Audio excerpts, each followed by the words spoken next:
que você citou esse acordo de paz que o Trump ele conseguiu entre Hamas e Israel. Quais são os pontos desse acordo?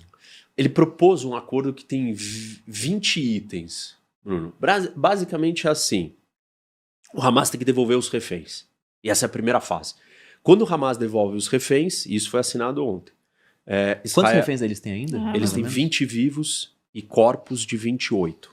Eles vão devolver os 20 vivos, que estão há 2 anos em cativeiro. E vão devolver 28 corpos. Em troca, Israel vai entregar praticamente 2.000 presos. São 1.700 que foram presos desde o dia 7 de outubro e mais 250 terroristas que estão condenados à prisão perpétua, que serão soltos. Ah, eles vão devolver. Então tem uma troca, né? De reféns por prisioneiros terroristas. E aí nessa troca, Israel também tem que recuar para uma linha amarela. Israel está avançado dentro do território de Gaza, Israel tem que ficar mais retraído, ocupando uma faixa pequena do território, não se retira totalmente ainda, a retirada total só vai acontecer depois das outras fases. Quais são as outras fases? São as mais difíceis e são as que o Hamas até agora não aceitou. Desarmar, entregar o poder e ir embora de Gaza. Então, o Hamas fala, não, eu não vou entregar, eu posso entregar minhas armas de ataque, mas eu quero manter um arsenal de defesa. Não existe isso. Né? Tem arma que é só de defesa agora. Isso. Qual que é o arsenal de defesa de uma organização terrorista como o Hamas? Eu quero ficar com os túneis. Não, você não pode ficar nos túneis. Você tem que abandonar o comando de Gaza. Ou seja, o Hamas tem que aceitar que ele não vai ser mais Hamas. Que ele não vai estar mais lá. E aí eles deixam o Hamas embora, ou esses restos que sobraram, né, dos terroristas, irem embora viver em outro país exilados. Os países que quiserem recebê-los. Então, essa segunda parte é muito difícil. Aí, quando acontece essa segunda parte, entra uma força internacional de segurança que vai trazer ordem para Gaza e vai ajudar a governar Gaza junto com um grupo de palestinos tecnocratas que não são ideologicamente alinhados com nada, mas são técnicos. Você é um economista, você vai ser ministro das finanças, você é um médico, você vai ser o ministro da saúde, seria isso. Isso vai estar sendo governado por um conselho, o presidente desse conselho é o Trump. E tem um cara que seria um governador de Gaza, que é o Tony Blair, o ex-primeiro-ministro britânico. E aí nesse conselho sentam os países árabes e um monte de outras pessoas, instituições, organizações. E aí, conforme Gaza vai tendo a capacidade de se autogovernar, Israel vai se retirando mais. Até que Israel se retire por completo, mantendo apenas uma faixa na fronteira como um buffer para se proteger de eventuais problemas. Quando eventualmente Israel tiver certeza que Gaza está desmilitarizada, desradicalizada, aí Israel se retira por completo e nesse momento essa força internacional toda sai e entrega a autoridade para os palestinos e aí abre o caminho para a construção ou para a negociação definitiva de um Estado. O acordo, ele diz... Me parece Israel, muito utópico. É muito perfeito, mas ele tem algumas coisas interessantes.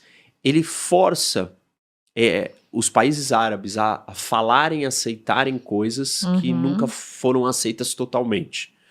E força Israel também a aceitar coisas que existe discussão dentro da sociedade israelense. Tipo, Israel não pode ocupar Gaza, Israel não vai ficar em Gaza. Então, essas coisas foram aceitas pelo Netanyahu. Que tinha uma visão diferente anteriormente. Isso. Que ele queria ocupar porque tudo, ele tem uma coalizão dentro do país que uma parte da coalizão dele não quer isso. E, inclusive, ele corre o risco, se o acordo der certo, dele cair. Ele perdeu o poder. O Trump está dizendo que ele vai para o Oriente Médio, vai para Israel e vai fazer um discurso no Knesset, que é o parlamento israelense. E óbvio que certamente esse discurso tem essa intenção de ir lá o presidente americano entrar ali dentro e mandar um recado claro para os membros dessa coalizão que estão segurando o Netanyahu e que são contra. Falar, amigão, tá na hora de vocês aceitarem. Eu não quero que o Netanyahu saia do poder, mas vocês não podem derrubar ele porque não foi do jeito que vocês queriam. Né? Meio que intimidar a galera. E assim, teve uma parte importante que foi, como eu falei, colocar essa coalizão de países árabes e muçulmanos pressionando o Hamas de um jeito muito intenso. Eu acho que isso fez diferença. A próxima etapa, né, vai ser mais difícil. A gente não sabe se vai acontecer. Dá para dizer que tem uma paz em Gaza? A gente tem um cessar-fogo. A paz ainda não está garantida, porque se o Hamas não quiser entregar as armas, eventualmente Israel vai partir para cima. O Hamas vai perder bastante alavancagem de poder, porque não tem mais os reféns. Então vai ser uma situação difícil. Eu entendo que o ataque que Israel fez ao Catar para eliminar as lideranças do Hamas ajudou bastante a pressão e os líderes do Hamas perceberem que eles vão ser mortos. E talvez tenha um ou outro ali dentro que considerou isso. Porque a gente tem que levar em conta que o Hamas é uma organização suicida. Então, até aí eles não estão preocupados em morrer. E isso que causa grande parte do problema. Será que os cabeças têm essa mesma mentalidade? Isso, então. Esses cabeças bilionários que moram no Catar, a coisa apertou para algum deles. Porque, inclusive, tentaram matar eles e eles sobreviveram ao atentado. E não dá para descartar que o próprio Catar avisou eles, ou sabia de alguma forma, e meio que o ataque foi todo telegrafado ou combinado para criar essa situação neles. Falar, ó, nem nós vamos conseguir te proteger. A água tá chegando no nariz. Isso. E esses mesmos que sobreviveram ao ataque no Catar estavam no Egito ontem assinando, negociando presencialmente. Eles foram. O genro do Trump também foi, o Kushner, além do Steve Witkoff. Então ele mandou gente de peso. Israel também mandou, e os países como Egito, Catar e Turquia mandaram alto escalão. Que foram os mediadores do acordo. Isso, e saiu. Então a primeira fase aconteceu. Claro, a gente tem que ser cauteloso, porque ainda não foram entregues. Serão entregues provavelmente no domingo, daqui 3 dias, 2 dias. E aí, se forem entregues, a gente tem um grande avanço. Um avanço de verdade. E como é que fica a questão da Cisjordânia? Porque os palestinos veem a base para um futuro Estado palestino no território de Gaza e também a Cisjordânia. Isso. Eles tocaram nesse ponto? Tocaram de uma forma indireta, que é o seguinte.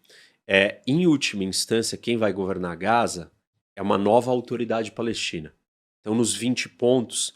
tem uma colocação dizendo o seguinte, será reformada a autoridade palestina. Porque a autoridade palestina não tem legitimidade, é uma liderança corrupta, antiga, radical de muitas maneiras. Então, para os palestinos conseguirem se governar sem ficar focando em guerra, em se desenvolver, você precisa desradicalizar e reformar a autoridade palestina. Os 20 pontos da proposta do acordo não falam como é que essa reforma vai ser feita. Só falam, a autoridade palestina será reformada. Quando ela estiver reformada, ela vai assumir Gaza e a Cisjordânia. Assumiria as 2 áreas, então. Isso. E nesse momento que Gaza foi resolvido, se discutiria, então, um acordo definitivo para a criação de um Estado palestino nos 2 territórios. Um grande ponto dessa discussão o Estado palestino tem que ser desmilitarizado. E aí tem que entender como é que isso acontece na Cisjordânia, que é mais delicado porque a condição geográfica é mais difícil para Israel se proteger no caso da Cisjordânia se tornar um lugar armado como Gaza é. Por que não é armado desse jeito? Porque tem soldado israelense dentro da Cisjordânia, controlando as fronteiras com a Jordânia, controlando e policiando tudo que acontece lá dentro. Isso gera atrito, discussão, violação, problema, mas isso garante a segurança com que a Cisjordânia não vire Gaza. Um território inteiro cheio de túneis com um monte de gente armada pronta para pensar numa grande ofensiva contra Israel. Talvez a Cisjordânia não fez isso, não virou isso até agora, por essa razão. Então, em algum momento na criação do Estado palestino, Israel tem que se retirar totalmente. Talvez o que vai acontecer nessa negociação é Israel falar: vou ficar na fronteira com a Jordânia do lado de lá, da Cisjordânia. Quem vai controlar essa fronteira vamos ser nós. Os israelenses vão querer ter esse acesso para impedir que, enfim, armas ou outras coisas cheguem por ali.